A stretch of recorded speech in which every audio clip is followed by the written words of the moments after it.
This is the Detroit Sports Podcast Network. Who's got it better than us? Nobody.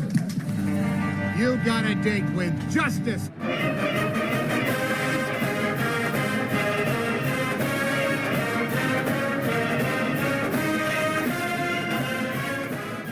Hello, everybody. Welcome into today's episode of the Justice Report. I'm your host, Brandon Justice. Today is Saturday. The game is Michigan versus Maryland. A little bit of a boring stretch. Not a lot of people excited for this game. I wouldn't serve it as that. I mean, it could be a hangover game after the defeat of Michigan State, but nonetheless, we'll get into that later. Michigan 8-0, coming off a victory over its in-state rival, Paul back home.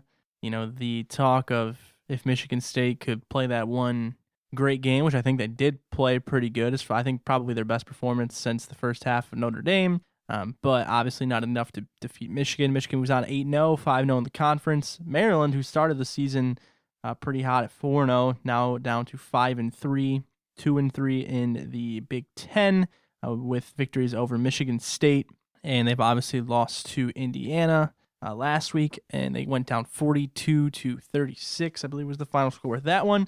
So a little bit today of what you're getting with that game. Some more on recruiting, obviously, taking some questions as well, and probably dive in a little bit of the classic Brandon Justice tries to be funny, probably fails miserably. So you can follow all my stuff on Twitter at Land of Justice. You can follow the podcast for fantasy football. We have Detroit Tigers, Detroit Lions, everything that you need as far as Detroit and Michigan sports goes. We even have Michigan State through these tough times.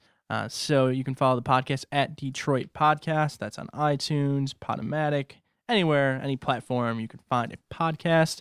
You can find all of my words in writing if you don't like my voice on landoften.com/Michigan. If you care a lot about the conference and you're a classic traditional guy and you always cheer for the conference, then you can read about all the other teams as well on landoften.com.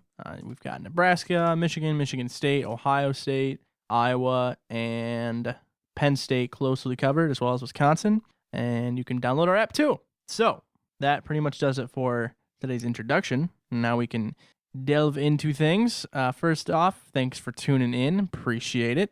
Appreciate you guys. Obviously, it's hot times right now. Michigan 8-0 for the first time since 2006, I believe, was the last time they started the season 8-0. Obviously, that season ended with a loss against Ohio State at the Horseshoe, number 1 versus number 2. If Alabama gets knocked off, if Washington gets knocked off, if Clemson gets knocked off, which anything is possible, and Michigan takes care of its business the next 3 games, Ohio State does the same, then we could get a repeat of that again in the Horseshoe. But those dominoes likely won't fall, but it will still probably be pitted as a top 5, top 8 matchup around there, depending on how the other teams do and how Ohio State does. Tongue twister.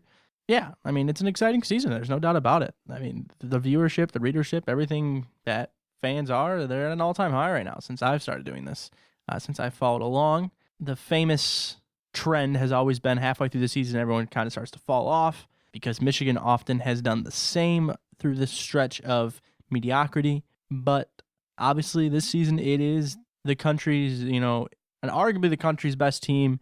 I mean, Alabama obviously is number 1 in the rankings, and I do think they're the best team, but, there is the argument that Michigan could contend with them. I think Michigan has a balanced attack to challenge them. I wouldn't say they'd beat them just yet, but nonetheless, Michigan is as good as it gets right now, undefeated, dominating most opponents. So let's talk a little bit about last week. Michigan defeated Michigan State 32-23, and I think this was an odd game because more Michigan State fans were happy than Michigan fans, and Michigan State lost and Michigan won. So that doesn't really make sense, right? Okay, well, in 2016, Michigan is 8-0, Michigan State is 2-6. The spread was this and that. I think it was 24.5. When game time came, Michigan obviously didn't cover that spread with only a 9-point margin of victory, but with 10 minutes left on the clock, they were up by 20. They were driving down the field. They got conservative, and they just ended up punting. If Michigan doesn't get conservative, which I think everyone kind of looking back, thought, okay, Harbaugh's going to run it down their throat. This is where he hits the gas. This is where and he didn't. And it kind of shows you that Harbaugh does have respect for D'Antonio. I think he has respect for Urban Meyer. And, he didn't run up the score. He just played conservative. He played smart, I guess is what you could call it. But in that instance, it wasn't smart because it almost ended up turning sour because Michigan's lights-out defense, the best tackling defense I've seen on a Michigan team in years, hit the reverse button and played completely different than they have all season. Not only that, but Michigan State did the exact same in the final 10 minutes. So Michigan State had 401 yards of offense. That's double what Michigan has given up all season. I think that Colorado had three. So counting out that game, counting out UCF, who had, I think, 275. If you count those two out, then, every other game, Michigan only gave up, 39 against Rutgers, 177 against Wisconsin, 200 and whatever against Illinois. I think 200, maybe under 200. I'm not entirely sure. But nonetheless, Michigan State's 401 yards on paper looks, wow, Michigan's defense kind of shut down. But here's the thing. 100 and I believe it was 46 of those yards came in the final 9 minutes. 75 of them came in the final 30 seconds. So you take out D'Antonio doing whatever he was trying to do. A moral victory was what he was pushing for, I guess, at the end there. So much so that he went for a touchdown and got it with a second left, just to pad those stats. Now, if Michigan ends up defeating Michigan State by 30-10, and D'Antonio doesn't try and drive down the field with a second left, or even if they end up winning 30-17, is Michigan the number 2 team in the country? Do they stay at number 2 instead of Clemson? I think Michigan's margin of victory, which is oftentimes the number one, things that the College Football Playoff Committee looks at as margin of victory, point differential, that probably had a lot to do with their decision, I think, coming off that win of just 9. And I think D'Antonio knew about that. I really do, because if you're D'Antonio, how many quarterbacks got hurt? I know Terry went out. Lewerke's obviously done for the season. O'Connor was shaken up at one point. He's still trying to drive on this defense, so you're putting your quarterback at risk just to pad stats? I don't know. It was an interesting dynamic there in the end of the game, but the point I wanted to make is that too many people are investing in the total yards in that game, which really, it wasn't as bad as people made it out to be. I mean, it's garbage time. That's the best way to put it. If you take away garbage time, Michigan State had 39 pass yards, and they had 177 yards of offense total. That's before garbage time. So that's my take on it. There's nothing to worry about this defense. They're still ranked as the number 1 total defense in the country for good reason. Still have the most sacks in the Big Ten. I believe so, in the tops in the country, one of the best in the country as well.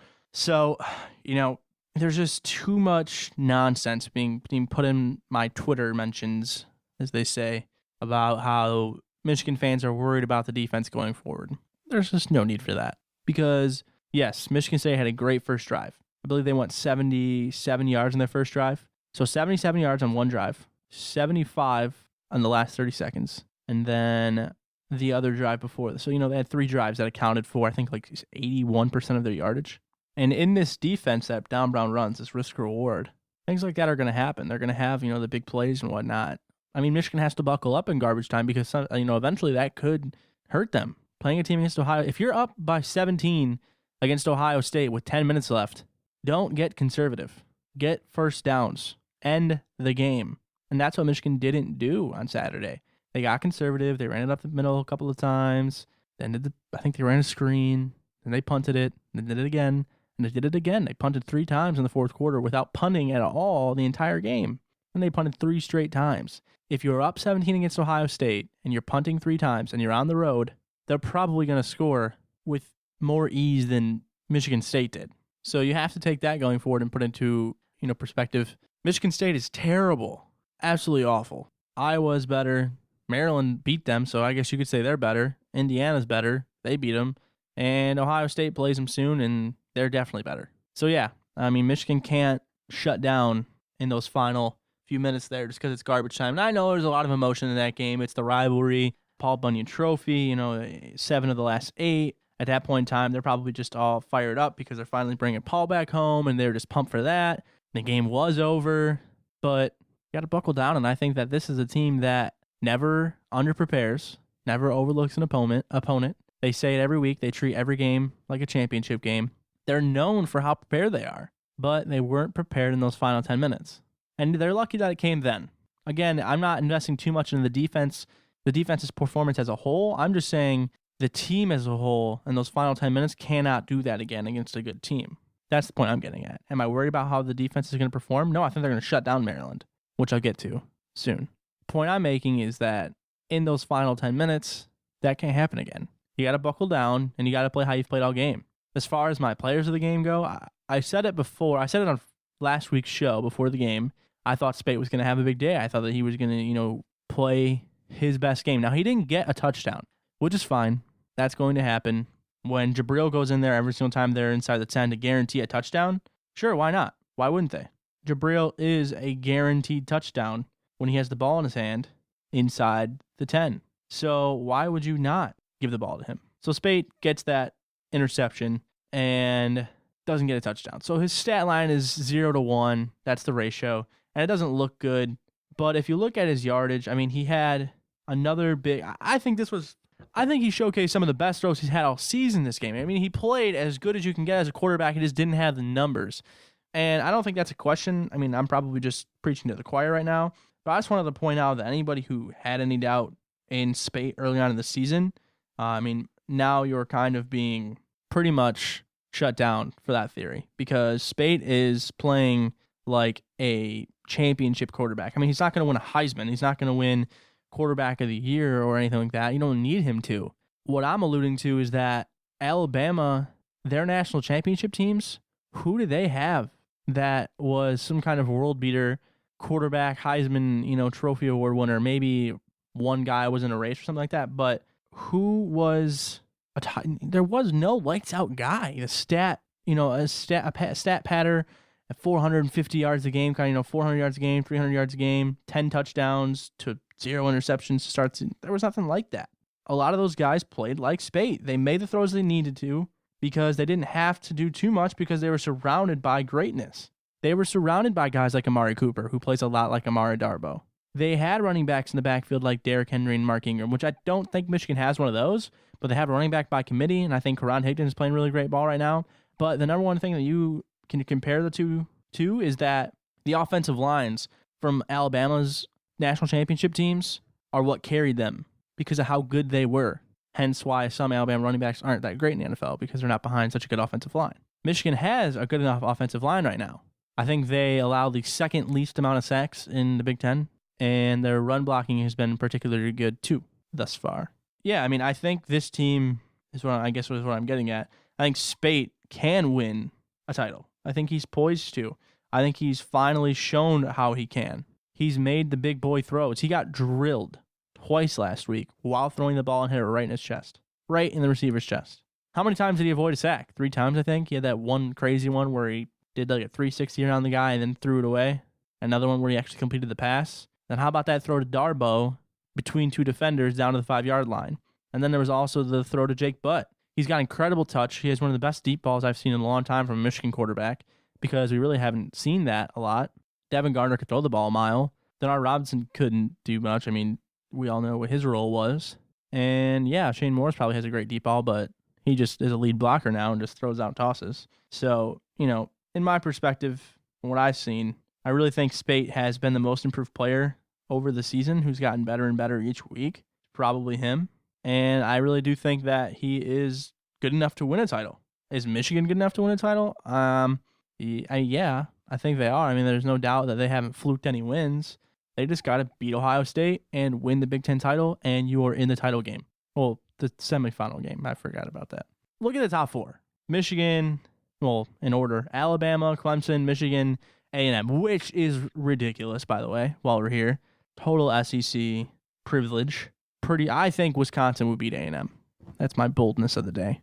The matchups are just there. Washington should be in there. I mean, there's no doubt about it. Is their schedule that powerful? No. But they've done their job. It's not their fault their schedule isn't good. They've obliterated every single team they've played. Yeah, Stanford's in a down year, but they're 5-3 still. Still have a winning record. Can Colorado beat Washington? Maybe. Colorado beat UCLA last night, or 2 nights ago. So it pretty much comes down to that. That's the top 4. When we come back, I want to discuss who Michigan can handle in the top 4. And I also want to obviously dive into the game against Maryland. But that's my take on last week's game. So when we come back, we'll be talking college football playoff, We're talking Maryland. You're listening to the Justice Report on the Detroit Sports Podcast Network. I want to tell you about our newest sponsor, Team Top Cat Sales. Are you looking for team apparel for your high school, your club sports team, or corporation? Look no further than Top Cat Sales, located on the east side of Main Street in downtown Royal Oak, between 11 and 12 Mile. Through founder and former University of Michigan QB John Wangler's leadership, Top Cat Sales has developed a tradition of selling and distributing custom Adidas team apparel with the highest quality and best service. Get your organization, school, or club team all in with Adidas today by going to topcatteamsales.com.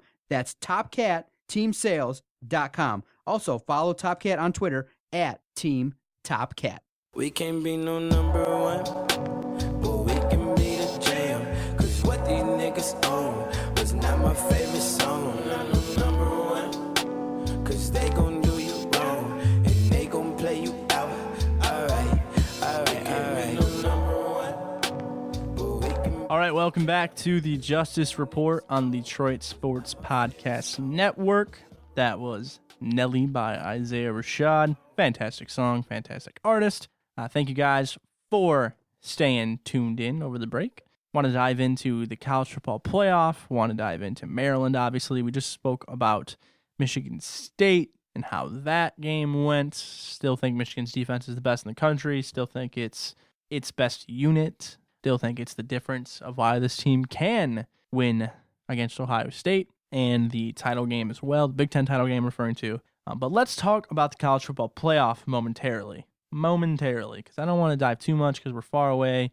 Michigan could lose 4 in a row and yada, yada, yada. And I don't think they do, but I'm just saying, we don't want to dive in too quickly. So the rankings came out this week, and I think I was surprised because I liked the AP rankings more than I liked the college football playoff rankings, and not because Michigan was number 2, just because the order of it I thought was better. I thought Western Michigan was better than 23.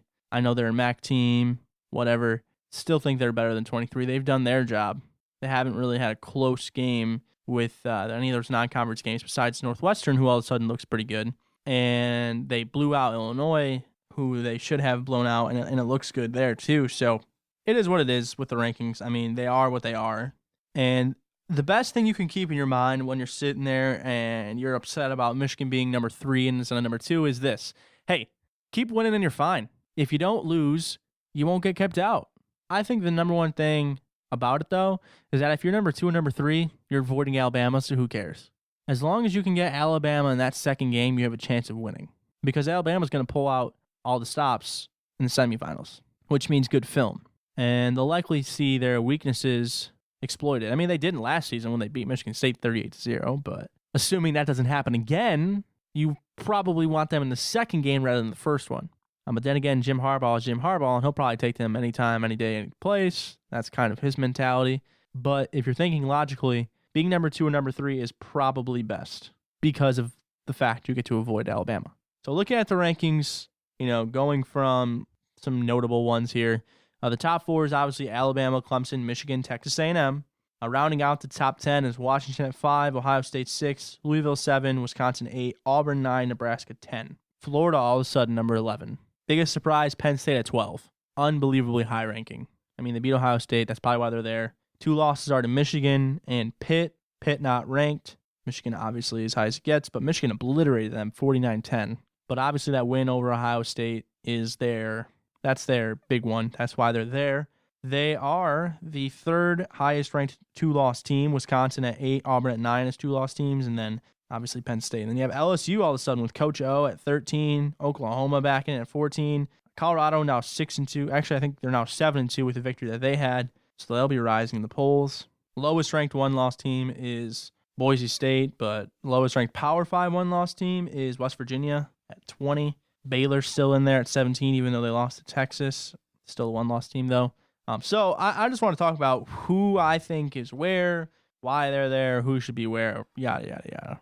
And if Michigan can win it. That's what I want to get to. Then I want to get to Maryland, talk recruiting, round out the show. Western should be higher. I mean, that's my first notion. Western Michigan should be higher. I think they've proved it. They obliterate everybody in the MAC. There's nothing they can do about being in a bad conference. I still don't think they've turned the ball over once this season. Maybe they have by now. That was the stat a couple of weeks ago. They beat Ball State, I think it was 52 to like 17 or something like that. So, I mean, Ball State's terrible, but they keep doing their job. So, Florida State's 5-3, and they're still ranked at 22. I would put Western over them. Sorry. I mean, I know they're probably not a better team, but they should be over. They're 8-0. They're 8-0. They've blown out everybody. They're not squeaking by anyone. That's my take. I mean, everyone in front of them has a case to be in front of them, besides maybe North Carolina. I think Western should be 21. I still think they should be behind West Virginia and Virginia Tech and Oklahoma State. I think it should be 21 over Florida State and North Carolina. I don't buy into North Carolina. I definitely don't buy into Florida State. I think Washington State's better than Florida State and North Carolina. I think Washington State should be higher than 25 because of how they played recently. Those 2 losses, I think one of them came early in the season. So, I mean, they're inches away from being 7-1. So, and then moving on up, Auburn's really overrated still. I mean, another SEC thing going on there, SEC privilege. But they're 9. They're winning a lot. Their 1 loss is to Clemson. Their other loss, I'm not even sure who it's to. But at 9, I mean, Florida's 6-1. They should be above Auburn solely because they're 6-1 in the SEC. I don't even want to look at schedule.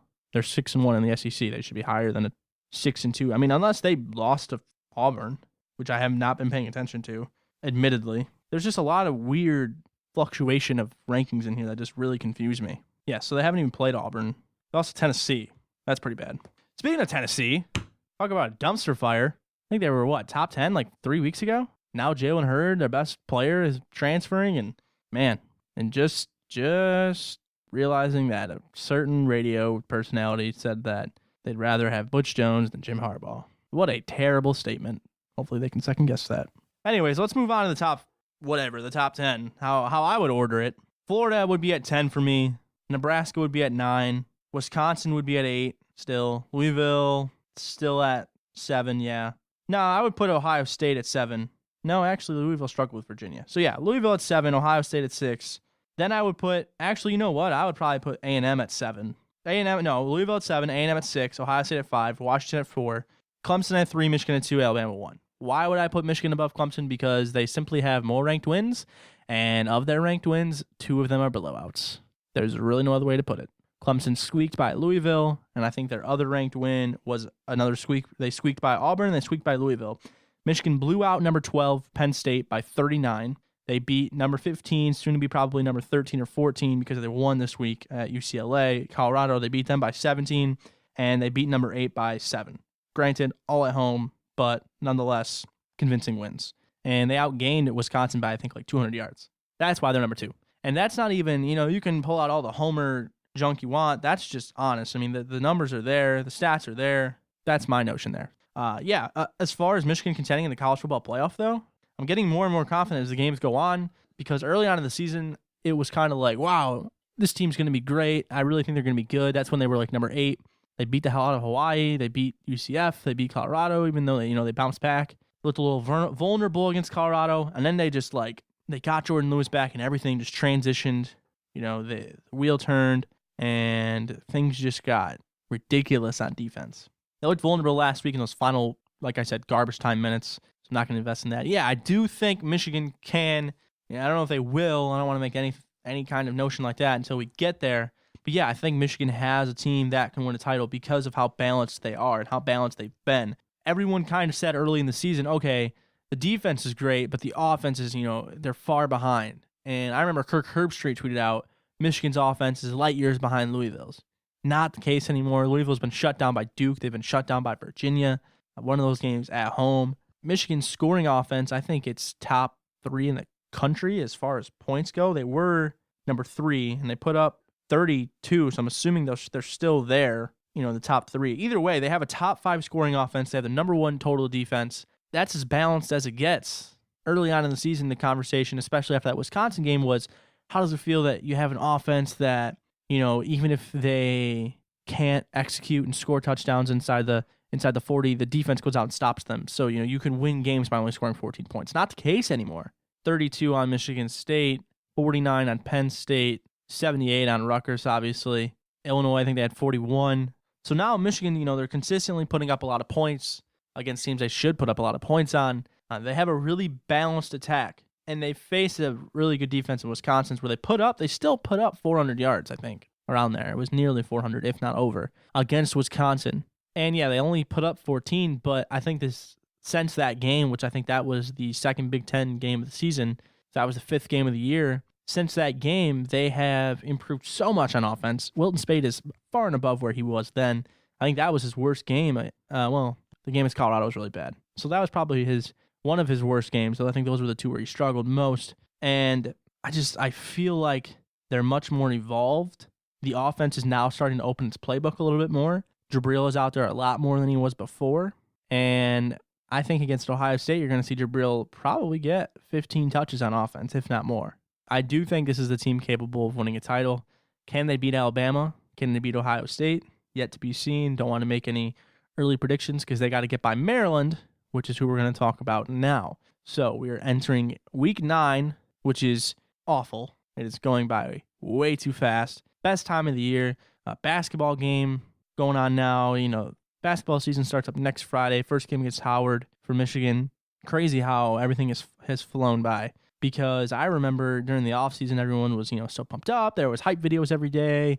It's Maurice Hurst days until football season with the 73 up there. And now it's all of a sudden Wilton Speight weeks until the Ohio State game. So it's flying by, but Maryland is on the calendar. 3:30 kickoff Eastern time for you Westerners out there.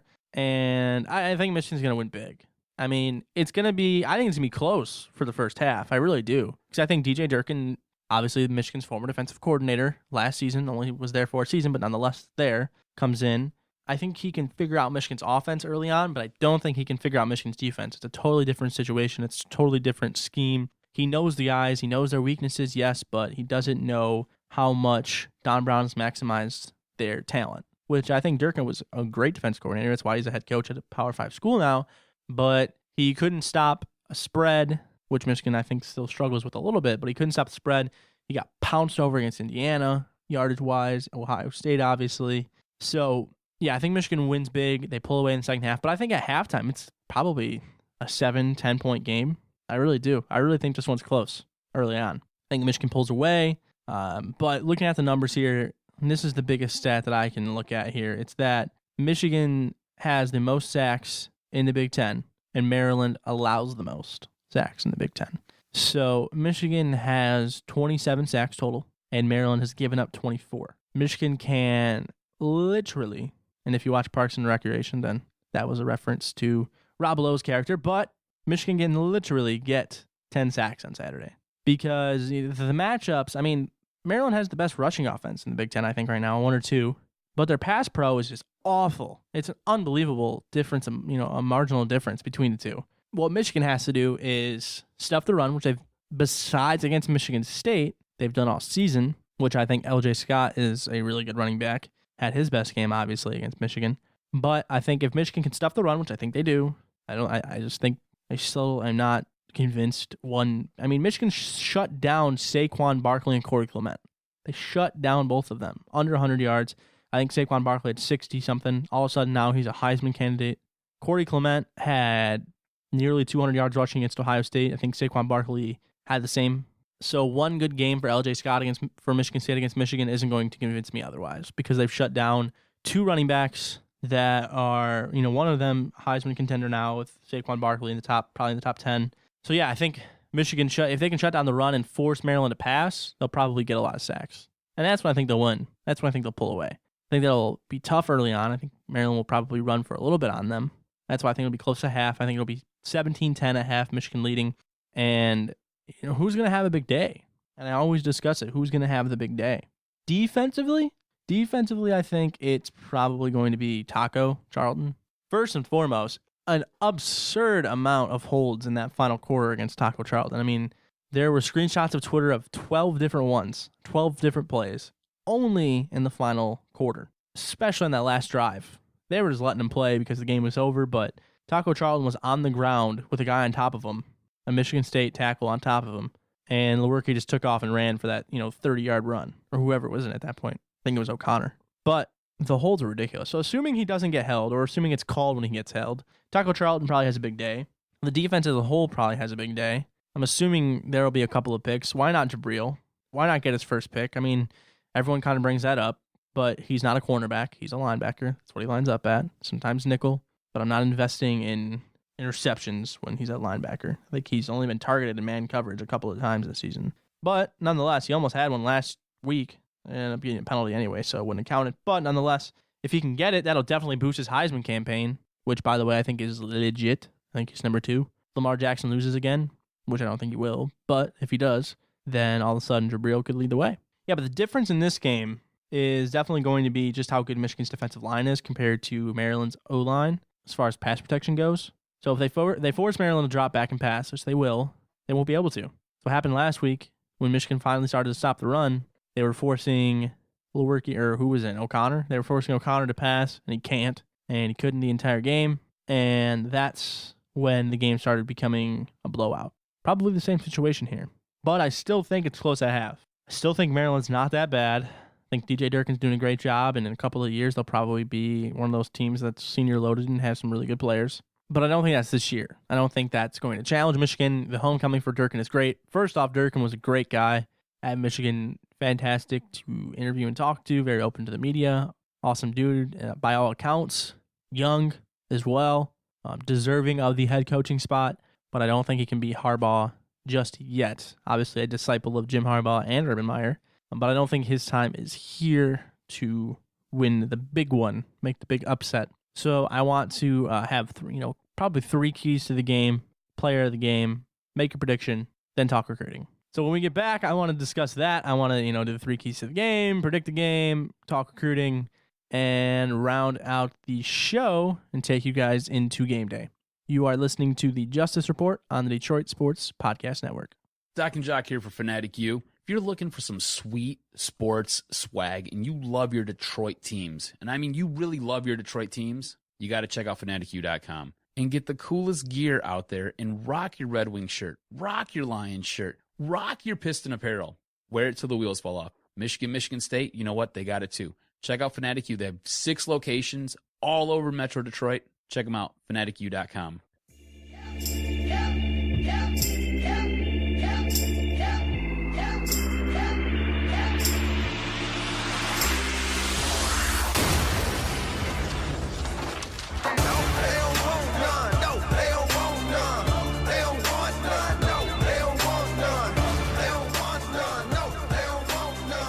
Fantastic song choice by the Doc. AJ Styles, greatest wrestler in the world. If you know me, I still watch that. I still watch WWE. How can I not? By the way, Hell in a Cell, it had its moments. I think Kevin Owens, Seth Rollins was amazing. And I think if Sasha doesn't get hurt, which I think it's pretty obvious she did, then that probably ends up being a good match too. I don't think the ending was what it was meant to be, but nonetheless, thought it was a decent pay-per-view. I thought the Rollins and Owens match was fantastic though. Moving on from that, 3 keys to the game.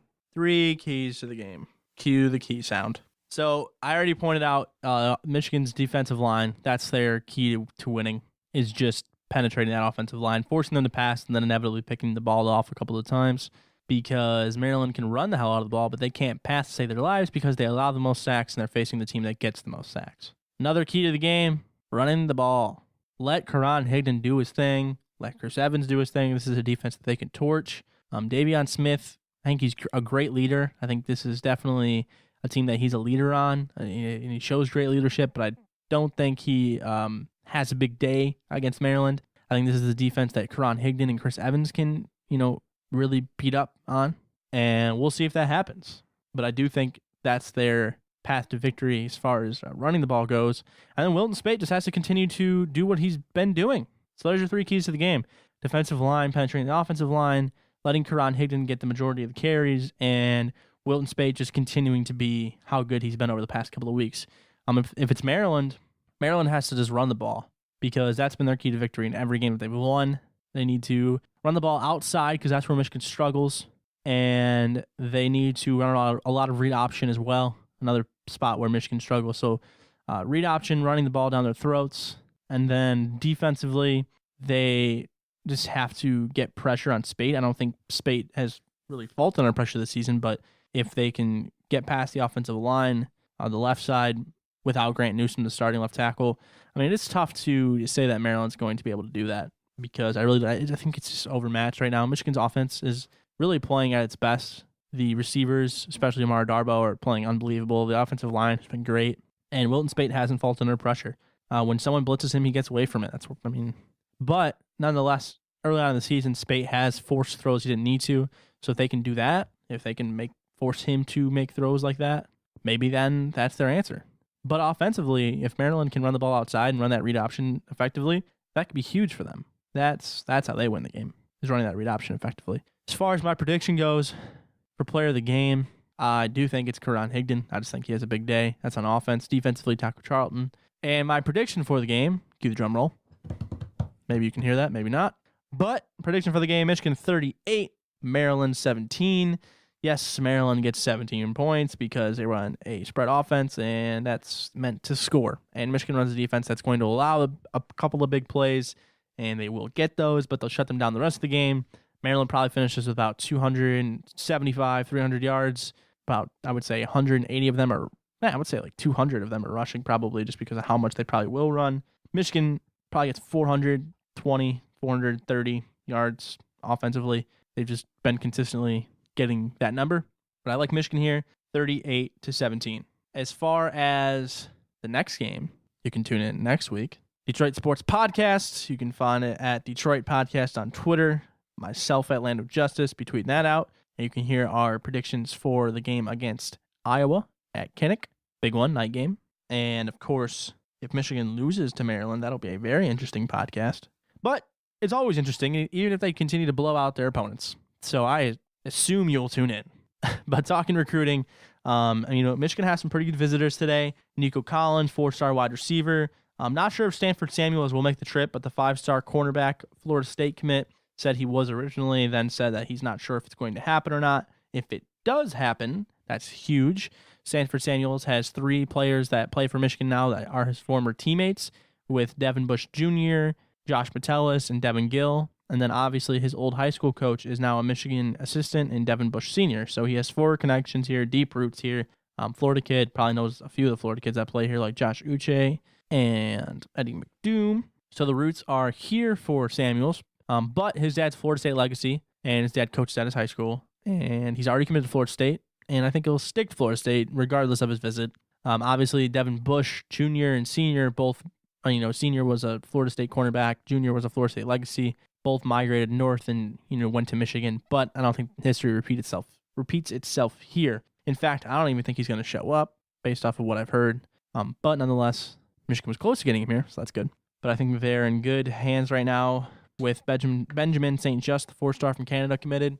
And they're also in good hands. I think that they have a good shot right now with Darnay Holmes, 5-star from Calabasas, California, and also Ambry Thomas, 4-star DB from Detroit King. As far as the other visitors go, you're going to have Nico Collins, 4-star from Pinson, Alabama, wide receiver, 6'5", a monster, humongous, enormous human being as a receiver. I mean, he's as big as it gets at receiver at 6'5". I think Michigan has this one wrapped up with Collins. I really do. Michigan has 4 receivers that they're really in on right now, including Collins. The other one's Oliver Martin, Tarek Black, 4 stars, and obviously Donovan Peoples-Jones from Cass Tech. But as far as Nico Collins goes, I think this one's been wrapped up since the summer. He visited 3 times in June, July, and August. One for his own official visit. He came by himself in June. July, he came to the Bright Lights Big House camp and participated in the camp. And then in August, came for the barbecue at the Big House, which was on my birthday. Fun fact, August 6th, remember that. But for him to take 3 trips unofficially, that's on his own dime, by the way, paying for it himself. Michigan, pretty squeaky clean program when it comes to that kind of stuff. So that really was a visit on his own dime 3 different times. Now taking his official visit, obviously this one's paid for by the NCAA, so he'll be coming here today, and he's always said he's going to commit on signing day, but I think this one is wrapped up, and I'll say that. Will he announce that it's wrapped up? Probably not. He probably will wait till signing day. But nonetheless, I still think Michigan gets him regardless. And then we also have Mekhi Becton coming to town. He is a 3-star, I believe he's a 3-star. 3-star offensive lineman from Richmond, Virginia. I mean, he's great. He's 6'7", so he's huge. But, it's just, there really isn't room for him right now in this offensive line class where Michigan has a lot of options left on the table.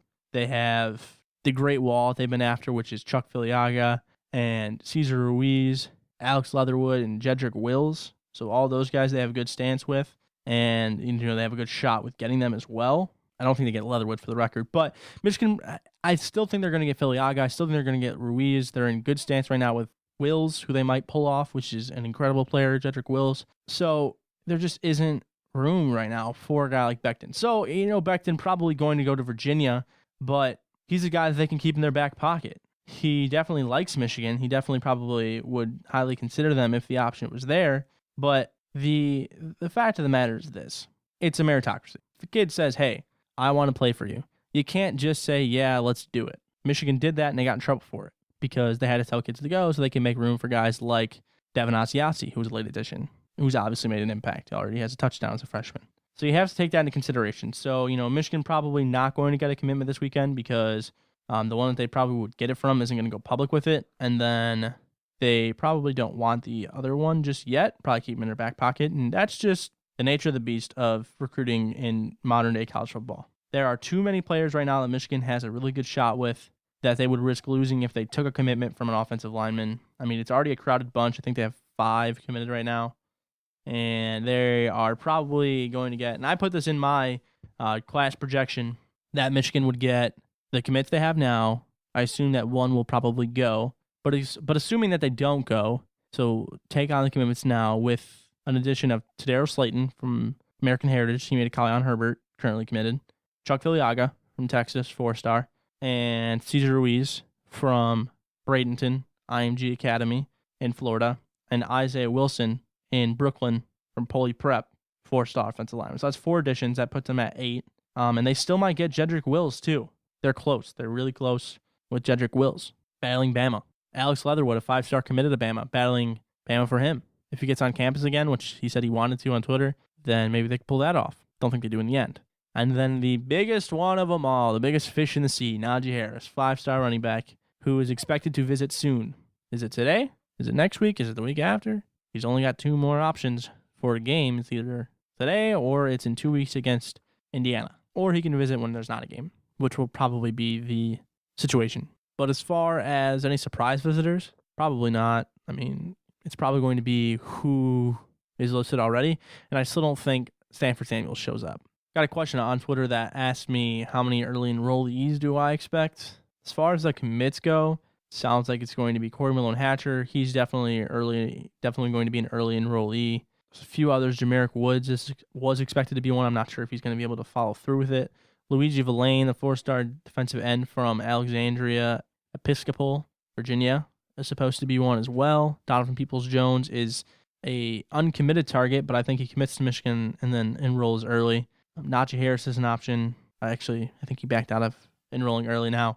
But there's guys there. Eno Benjamin's a guy who's going to enroll early too. He's a running back, but I don't think that Michigan is going to take him because they want to see what happens with Najee. Now, if Michigan gets to the point where they don't have any more confidence in Najee, then I think they can definitely get Eno Benjamin, who I think is better than all 3 of the running backs committed, and I think they should 100% figure out a way to get in this class if he wants to be in it, but it doesn't sound like that's the case. See if there's any more questions for me on Twitter, which, by the way, just got breaking news that Dave Chappelle is going to be hosting Saturday Night Live on November 12th, which is fantastic. Let's see.